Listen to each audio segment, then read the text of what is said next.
I'm going to start off with the weather app. This is called the Weather Reporter. It's the one that is built into the iPhone, and you can see what this is what the icon looks like. So if you don't see it on your phone, you can do a search for it and it will probably come right up. I really kind of like this weather app. One of the first things that I did and that I recommend that you do is to set your location services to how you want that particular app to know where you are. So in order to do that, first you have to open up settings, and that's the gear. You open up settings, and then you scroll down, down, down, down, down until you find privacy and security. Here it is in the second picture here. And you click on that. Go to settings and go on privacy. And right up at the top is location. That's what it would look like. But I have it turned on. Okay, now you can choose when you want your apps to know where you are. So I'm going to go all the way down to weather, the weather app. And I found it down here. I hope you can see it. And I have the weather app set for while I'm using the app. I have 5 choices there. I can have it never want to know where I am, ask me every time, which would be a real pain, while I'm using the app, or while using the app or widgets, which I'm not quite sure what that means, so I'm not choosing it. And then always, which I definitely don't want. I don't want it on all the time. So that's how I would recommend that you have your location services for the weather app. And I'll show you why next. I'm going to stop this share and go back to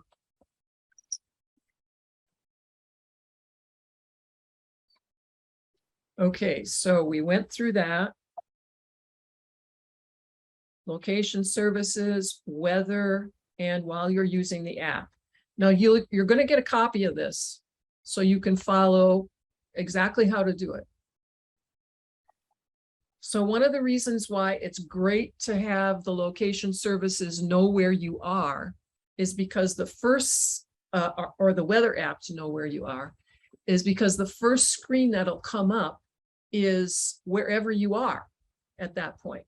So when I took screenshots of these two, I was in Ashland. And so Ashland was the first screen that showed up. That particular day was a wintry day. It was 42 degrees. It was cloudy. The forecast was for a high of 43 and a low of 29. Warnings are listed right underneath that. So that particular day, there was a winter storm warning. Hourly forecasts were right under there. And with the hourly forecast, you can go beyond. This one only shows, this screen only shows to 7 p.m. But if I swiped from right to left, I would see more times into the evening. Thank you. Okay, so if I scroll down, I see that this is a 10-day forecast that I can get with this app. So when I scrolled, I got all the way from, that was Tuesday to Thursday of the next week. I get an air quality reading also. And if I keep on scrolling down, I can get a map that shows the temperature on the map, what the UV index is, when sunset is, what the wind is, the precipitation. There's just a really lot of information here. Wind chill, humidity, visibility, and air pressure, all of that on this particular weather app. There are other weather apps out there that are equally as good. And I think that Jim is probably going to show you one as well. Now you say, well, I'm not always going to be in Ashland. I want to know what other cities where my sisters and brothers, where my grandchildren live. I want to know what the weather is there. Well, you can add that to the list. And then you can swipe through all of these different cities or locations. So you touch the menu bar, which is at the bottom right. Touch the menu at the bottom. And let me just point out that to the left of that, I think you can see my cursor showing you. There are I have a bunch of dots here. And that means that I have a whole lot of cities. Each one of those are screens that will show the weather in a different city that I've set up. So if I want to add another city, I touch that menu bar, and then in the search box, which is up at the top, I search for the place that I want. So I have relatives in Minneapolis. So I start searching for Minneapolis. I don't even have to type the whole thing out. And there's Minneapolis, Minnesota, United States. So I choose that. And then there's the weather for Minneapolis comes up. Now, if I want to continue to see what it's like in Minneapolis, I can add that and I'll be able to come back to it anytime I want to. Delete one. I'm sorry? How can I delete one? I have Cupertino and I have no reason to have that. Okay, I will show you on my phone when I get to that. So I can swipe from right to left to see each city on the list. Mhm. Okay, so now I'm going to switch to my phone and kind of quickly show you what's the weather today on my phone. Nice weather today. Maureen, Yeah. I've set up cities on my phone already. Mhm. So here I am at the list. I don't know how to get back to Ashland. Do I just, let's see, I guess if I type Ashland, yeah, I'm sorry, I got it. Never mind. Yeah, you can swipe from left to right or right to left. Okay. So the first one, the first one comes up Ashland because that's where my location services are set to while I'm using, and that's where I am, is in Ashland. The second one comes up as Ashland because I want to know what the weather is in Ashland when I'm someplace else. And so I listed it as one of my cities. So if I keep on swiping, you can see all the cities that I've got. Now, the question was, how do you get rid of them? All right, Yeah. I go to the menu on the bottom and say I want to get rid of Waldport.